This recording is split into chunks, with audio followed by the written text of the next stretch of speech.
America के साथ चीजें ठीक करने के लिए भारत की सरकार और प्रधानमंत्री मोदी ने कौन सी मीटिंग को ना अटेंड करने का फैसला किया है?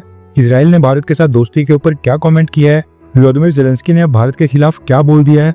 और यूरोपियन यूनियन के साथ भारत सरकार की कौन सी डेवलपमेंट हो रही है जो अभी तक यूरोपियन यूनियन और केवल अमेरिका के बीच हुआ करती थी। काफी सारी इंपॉर्टेंट अपडेट्स आ रही हैं जो आपको मेन स्ट्रीम के न्यूज चैनल्स के ऊपर भी देखने को नहीं मिलेंगी, इसलिए वीडियो को एंड तक देखिएगा। सबसे पहले बात करते हैं ब्रिक्स के बारे में, क्योंकि कहीं ना कहीं भारत ने भी अब ब्रिक्स से थोड़ा सा डिस्टेंस बनाकर अमेरिका को पॉजिटिव सिग्नल देने की कोशिश की है और ये इतिहास में पहली बार हो रहा है। जैसा कि आपको पता होगा, डोनाल्ड ट्रंप ने भारत के साथ साथ ब्रिक्स के एक और देश ब्राजील के ऊपर भी 50% के टैरिफ्स लगाए थे।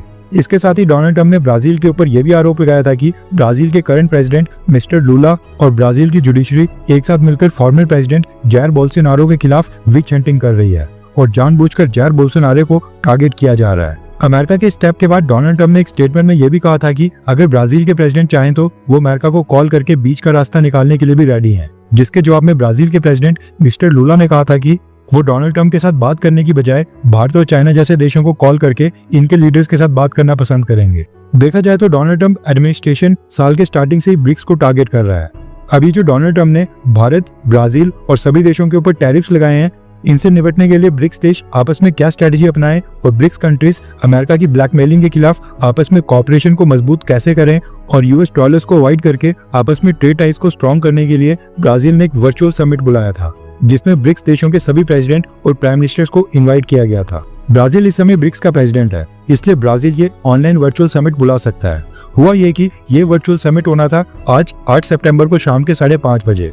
इसी को लेकर न्यूज निकल कर आ रही है कि ब्राजील के प्रेसिडेंट मिस्टर लूला के इनविटेशन के ऊपर रशियन प्रेसिडेंट व्लादिमीर पुतिन ने भी इस वर्चुअल समिट को अटेंड करने का फैसला किया है और दूसरा तो चाइनीज प्रेसिडेंट शी जिनपिंग ने भी ब्रिक्स देशों की यूनिटी दिखाने के लिए ये समिट अटेंड करने का फैसला किया। लेकिन एंड मोमेंट के ऊपर भारत के प्राइम मिनिस्टर नरेंद्र मोदी जी ने यह समिट अटेंड करने से इनकार कर दिया और भारत को प्रधानमंत्री मोदी की जगह हमारे विदेश मंत्री जयशंकर सैरब ब्रिक्स के इस वर्चुअल समिट को संबोधित करेंगे। अब ये बहुत ही अच्छा मौका था यूएस प्रेसिडेंट डोनाल्ड ट्रंप के टैरिफ्स के खिलाफ ब्रिक्स कंट्रीज की यूनिटी दिखाने का, लेकिन भारतीय प्रधानमंत्री ने इस मीटिंग से दूरी बना ली है। वीडियो रिकॉर्ड करते समय अभी ये मीटिंग स्टार्ट नहीं हुई थी, इसलिए इस वर्चुअल समिट में क्या फैसला किया गया है वो अभी तक पता नहीं। लेकिन प्रधानमंत्री मोदी का ये मीटिंग स्किप करना ये साफ दर्शाता है कि यूएस प्रेसिडेंट डोनाल्ड ट्रंप के अपनी टोन को सॉफ्ट करने के बाद अब भारत भी अपनी अप्रोच थोड़ी सी सॉफ्ट कर रहा है।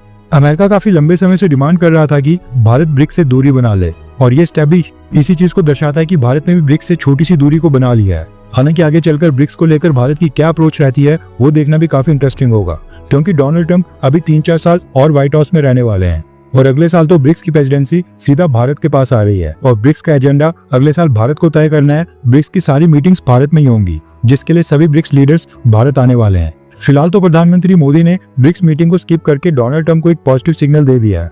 अब ये देखना होगा कि डोनाल्ड ट्रंप एडमिनिस्ट्रेशन इसके ऊपर क्या रिएक्ट करता है। दरअसल एक और न्यूज निकल कर आ रही है कि भारत ने जो 1.8 मिलियन डॉलर्स देकर अमेरिका में अपने लिए लॉबिस्ट हायर किया था जैसन मिलर, उसने डोनाल्ड ट्रंप के साथ मीटिंग की है और ये पिक्चर उसी मीटिंग की है। भारत के लॉबिस्ट की डोनाल्ड ट्रंप के साथ मीटिंग, उसके बाद डोनाल्ड ट्रंप की टोन में नरमी आना, प्रधानमंत्री मोदी का ट्रंप को जवाब देना और ये ब्रिक्स वर्चुअल समिट की मीटिंग स्किप करना, हो सकता है कि भारत सरकार देश के इकोनॉमिक इंटरेस्ट को सेफगार्ड करने के लिए थोड़ी सी डिफरेंट अप्रोच ले रही हो। नेक्स्ट अपडेट आ रही है यूक्रेन और भारत को लेकर। यूक्रेन के प्रेसिडेंट व्लादिमीर ज़ेलेंस्की को इंटरनेशनल मीटिंग्स अटेंड करना, वहां पर यूक्रेन के लिए मदद मांगना या फिर इंटरनेशनल न्यूज चैनल्स को इंटरव्यू देकर रोना धोना करना, इस चीज का काफी शौक है। और पिछले कल एक इंटरव्यू के दौरान जब यूक्रेन के प्रेसिडेंट से भारत और रशियन क्रूड ऑयल और एससीओ समिट में प्रधानमंत्री मोदी की अटेंडेंस के बारे में पूछा गया कि भारत के ऊपर टैरिफ्स लगाना बैकफायर कर गया है क्योंकि भारत और चाइना और रशिया के साथ चले गया है, तो यूक्रेन के प्रेसिडेंट व्लादिमीर ज़ेलेंस्की ने इसके जवाब में कहा है कि वो रशियन ऑयल परचेज करने पर भारत के ऊपर टैरिफ्स को सपोर्ट करते हैं। रेफरेंस के लिए आपकी स्क्रीन के ऊपर आर्टिकल का स्क्रीनशॉट है।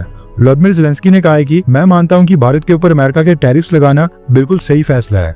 रशिया के साथ कारोबार करने वालों के ऊपर पाबंदी लगनी जरूरी है। मैं डोनाल्ड ट्रंप की सरकार द्वारा उठाए गए कदमों से खुश हूँ। रशिया के साथ किसी भी तरह की डील करना बिल्कुल भी सही नहीं है और डोनाल्ड ट्रंप ने ये जो टैरिफ्स लगाए हैं वो बस यूक्रेन वॉर को एंड करने की कोशिश कर रहे हैं। ज़ेलेंस्की ने इनडायरेक्टली भारत और प्रधानमंत्री मोदी को टारगेट करते हुए कहा कि जो स्टेट लीडर्स यानी कि प्राइम मिनिस्टर्स और प्रेसिडेंट स्टेटमेंट दिया करते हैं वो स्ट्रॉन्ग एक्शन में भी दिखनी चाहिए।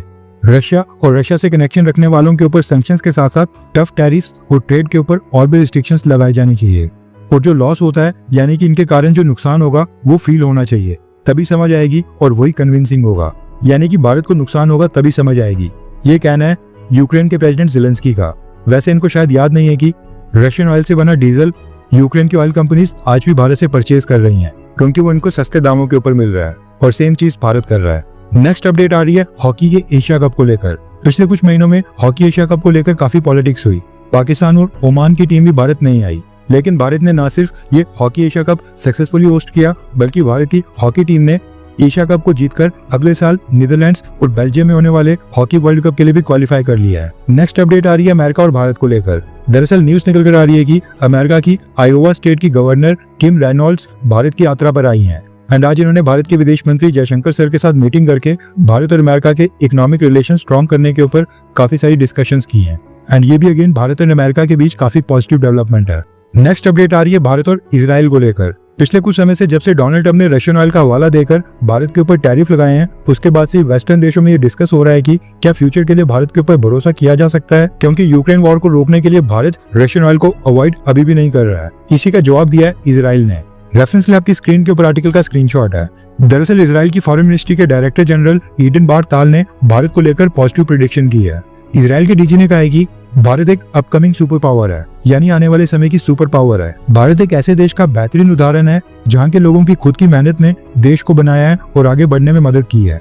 भारत में काफी सारा टैलेंट है, यानी कि काफी प्रतिभा है एंड ह्यूमन रिसोर्सेज की भारत को कमी नहीं है। और इजराइल में हम नेचुरल रिसोर्सेज से ज्यादा ह्यूमन रिसोर्सेज के ऊपर ज्यादा विश्वास रखते हैं, जो कि भारत के पास है। हमारी इंटेंशंस हैं कि इंडियन लोगों, इंडियन गवर्नमेंट और दोनों देशों के बीच बिजनेस टू बिजनेस रिलेशंस को और भी स्ट्रॉन्ग बनाया जाए। लेकिन इजराइल और भारत के टाई सिर्फ बिजनेस तक लिमिटेड नहीं है, क्योंकि हम भारत के लोगों की फिलॉसफी के ऊपर बिलीव करते हैं और हमें पता है कि दुनिया को डिस्टेबलाइज करने वालों और डिस्टेबलाइजेशन में अपना प्रॉफिट देखने वालों के अगेंस्ट भारत की फिलॉसफी एक स्टेबिलिटी का सोर्स बन सकती है। ये कहना है इजराइल का। वैसे हम भी इजराइल की फिलॉसफी का सपोर्ट करते हैं और हमास को खत्म करके जल्दी से 72 उरों के पास पहुंचाया जाए, इसके लिए भारत का पूरा समर्थन है। इसके साथ ही भारत और इजराइल ने आज दिल्ली में बायलैटरल इन्वेस्टमेंट एग्रीमेंट भी साइन किया है। इजराइल के फाइनेंस मिनिस्टर बेजालेल सामोत्रिच आज ये एग्रीमेंट साइन करने खुद भारत आए थे और हमारी फाइनेंस मिनिस्टर निर्मला सीतारमन जी ने इजराइल के साथ ये बायलैटरल इन्वेस्टमेंट एग्रीमेंट साइन किया है। वैसे जिनको नहीं पता उनकी जानकारी के लिए बता दूं कि बायलैटरल इन्वेस्टमेंट एग्रीमेंट बेसिकली दो देशों के बीच एक डील होती है, जिसमें दोनों देशों की गवर्नमेंट्स आपस में सहमति बनाती हैं कि एक दूसरे देश के इन्वेस्टर्स को प्रोटेक्शन और फेयर ट्रीटमेंट मिलेगा। मतलब कि अगर एक देश का बिजनेसमैन या कंपनी दूसरी कंट्री में इन्वेस्ट करती है तो उनके राइट्स वहां पर सेफ रहेंगे, उनको बेफालतू की अननेसेसरी रिस्ट्रिक्शंस या फिर अनफेयर ट्रीटमेंट बिल्कुल नहीं मिलेगा और डिस्प्यूट को सॉल्व करने का एक बहुत ही इजी और क्लियर सिस्टम अपनाया जाएगा। इससे बेनिफिट ये होता है कि एक देश को फॉरेन इन्वेस्टमेंट, नई टेक्नोलॉजी और जॉब्स मिल जाती हैं और दूसरी कंट्री के इन्वेस्टर्स को नई मार्केट मिल जाती है जहाँ पर वो प्रॉफिट कमा सकते हैं। दोनों कंट्रीज के लिए एग्रीमेंट बेनिफिशियल होता है और यहाँ पर इजराइल को भारत की ह्यूज मार्केट का एक्सेस मिलेगा और भारत को इजराइल की तरफ से इन्वेस्टमेंट, टेक्नोलॉजी ट्रांसफर और जॉब क्रिएशन मिलेगी। और ये एग्रीमेंट साइन होने के बाद अब और कई सारी इजरायली कंपनीज भारत में आकर अपने बिजनेसेस को सेटअप करेंगी। नेक्स्ट अपडेट आ रही है भारत और 27 देशों के ब्लॉक यूरोपियन यूनियन को लेकर। दरअसल यूरोपियन यूनियन और भारत के बीच इतिहास में पहली बार ये डेवलपमेंट हो रही है। न्यूज निकल कर आ रही है कि यूरोपियन यूनियन की पॉलिटिकल एंड सिक्योरिटी कमेटी का 30 मेंबर का एक डेलीगेशन 2 दिन के बाद भारत की विजिट के ऊपर आ रहा है। इस तरह का डेलीगेशन यूरोपियन यूनियन अब से पहले केवल अमेरिका भेजा करता था, लेकिन अब भारत भी इस लीग में शामिल हो गया है। ये पॉलिटिकल और सिक्योरिटी कमेटी 10 सितंबर से 14 सितंबर तक भारत में कई सारी बायलैटरल मीटिंग्स करेगी और यूरोपियन ब्लॉक के साथ भारत के पॉलिटिकल प्लस सिक्योरिटी टाइज कैसे इंप्रूव किए जा सकते हैं, स्ट्रेटेजिक लेवल के ऊपर भारत और यूरोपियन यूनियन के बीच और कौन कौन सी पॉसिबिलिटीज हैं, ये सब दोनों देश आपस में डिस्कस करेंगे। अब इस मीटिंग से पॉजिटिव क्या निकल कर आता है वो तो खैर 4 से 5 दिन के बाद ही पता चलेगा, लेकिन ये डेवलपमेंट शो करती है कि यूरोपियन यूनियन भारत को काफी इंपॉर्टेंस देने लगा है। जैसे जैसे हम दुनिया की तीसरी सबसे बड़ी जीडीपी की ओर बढ़ रहे हैं, इंटरनेशनल लेवल के ऊपर भारत का कद और हमारा रुतबा और भी स्ट्रांग हो रहा है। रिसेंटली यूरोपियन यूनियन और भारत ने डिसाइड किया है कि भारत और यूरोपियन यूनियन का फ्री ट्रेड एग्रीमेंट इसी साल दिसंबर महीने में फाइनलाइज कर दिया जाएगा और अगले साल मार्च महीने से पहले दोनों आपस में फ्री ट्रेड एग्रीमेंट को साइन कर लेंगे। कुछ दिन पहले हमने आपको बताया था कि फ्लड्स के कारण भारत पाकिस्तान बॉर्डर के ऊपर पंजाब और जम्मू कश्मीर स्टेट में 90 बॉर्डर चेक पोस्ट और 110 किलोमीटर की बॉर्डर फेंसिंग तबाह हो गई है। इसी का फायदा उठाने की कोशिश करते हुए आज भारत ने पाकिस्तान के एक इंट्रूडर को जम्मू के आरिसपुरा सेक्टर में पकड़ लिया है। इसको अरेस्ट करके इन्वेस्टिगेशन स्टार्ट कर दी गई है और ये चोरी छुपे भारत में घुसने की कोशिश कर रहा था। हर 24 घंटे के अंदर जियोपॉलिटिक्स में बड़े फेरबदलाव और उलटफेर हो रहे हैं और भारत के लिए नए चैलेंजेस आ रहे हैं। कोई देश अपने फैसले से पलट रहा है तो कोई देश ब्लैकमेलिंग के ऊपर उतर आया है। सभी देश एक दूसरे को नीचे लगाने की कोशिश कर रहे हैं। इन सब के बीच हमारा भारत किसी भी देश से पीछे न रह जाए, इसके लिए मोदी सरकार लगातार कोशिशें कर रही है। एंड भारत की foreign policy, defence news, economy और ग्लोबल अफेयर्स का सही एनालिसिस हमारे चैनल इंडियन अफेयर्स का मिशन है, और ये मिशन आपके सपोर्ट के बिना अधूरा है। इंडियन अफेयर्स हिंदी के ऊपर हम सभी फैक्ट्स और डेटा बिल्कुल सरल भाषा में एनालाइज करते हैं, बिना किसी एजेंडा के।